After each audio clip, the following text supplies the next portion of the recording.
What to do, UG gang? This your boy Sinister the Entertainer, aka Mr. Sinister Music Group, and we're here today for Urban Grind TV today. I'm here with a very, very special guest, Mr. David Taylor. How you doing today, Mr. David Taylor? I'm good, thank you. Man, we was just wrapping it up in the green room, and we had a very interesting conversation, man. Mr. David Taylor is a 30-year professional vet in the music game.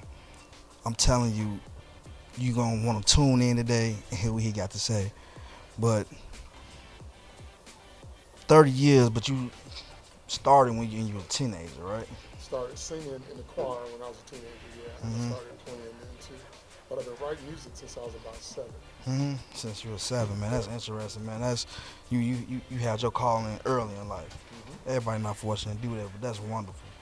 And at 7, at 7 years old, what drove you to writing? I heard it in my head, and I had to get it out in my fingers, and then I heard the lyrics, and I had to kind of sing them out. And I just kept working with it until I got a little chord progression going, and so, but I just heard it on the inside, so I had to bring it out on the outside. I can understand that as an artist, just to be something in your head, like, let me get it out. But when you're a creative person, you have antenna that are up even when you're asleep. And so that's the muse trying to drop off stuff that needs to be birthed out here. And so that's why if you don't write it down, you forget it. And then 6 months later, you see somebody else have it. You're like, hey, wait a minute. That was my idea. That was my song. So the muse it went to the next person. Muse is fickle. So you got to be ready once you come with inspiration. So yeah, I learned that really, really early. Yeah. That explains a lot, because procrastination is the is the enemy of success. And you procrastinate, opportunity comes, or that creative thought. I go through it so much as an artist myself. Or have this excellent thought and I forgot it. Then like I had that thought that somebody else just acted upon. So one of the first things I had to do as a songwriter was train myself to write it down. So at first I used notebooks and journals. Then I started using my phone apps or whatever. When I get that idea, I'll stop whatever I'm doing and I'll just sing a video into my phone. And then, because sometimes an hour later I forgot it. So I go back and listen to it again. I'm like, oh yeah, that's what I was doing. So I learned, because if you don't capture it when you get it, it might just fly away as quickly as it came. And then you'll be all frustrated. Like, what was that? I knew I had that lyric, and then you can't remember it. Okay. Yeah. So, like I said, you've been a pro 30 in this game, but you basically you've been your whole life, it sounds like to me. But there's a point where you were not a professional. When did you transition to being a professional songwriter? Transition to being a professional at late 90s. I started working in the studio, and we started writing for clients, and I started getting stuff on the radio. And I had my old band when I was still in school. And you're not professional until somebody gives you a check with your name on it.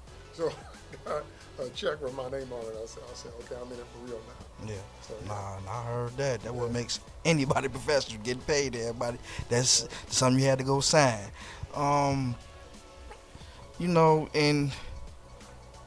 you teach too. I do.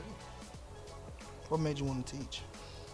Because I wish I had someone that had told me everything I needed to expect and do when I started out.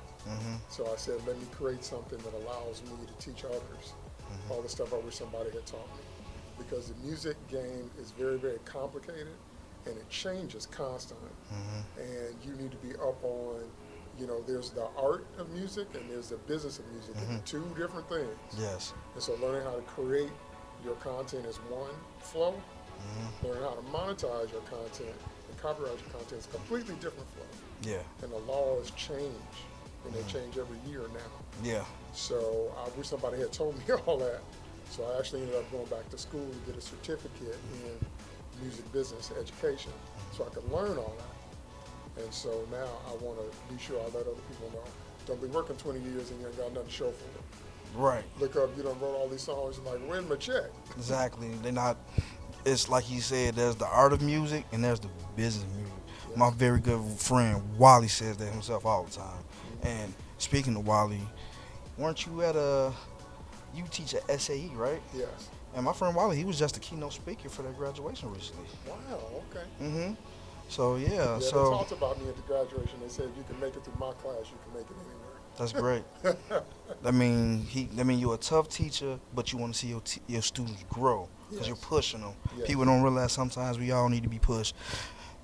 It's called discipline. That's why we don't want to do something. We have somebody like a teacher like him to push us, and you have to be grateful to him, even if it's later on in life. So I don't want to give too much because y'all gotta do another segment. But what can people find you if they want to get in tune or get some knowledge from you or sign up for a class? Online, I'm the Intrepid Songwriter. Mm-hmm. So you can go on my Instagram. It's the Intrepid Songwriter. I have my website, intrepidsongwriter.com. You can email me, intrepidsongwriter@gmail.com, if you want to get a consultation session.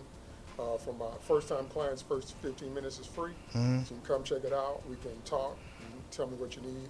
And then I have a program called Music Money Maximizer where I teach you every registration and royalty you need to do to be sure you get because you can write a song now and it'll blow up 10 years from now. Yeah.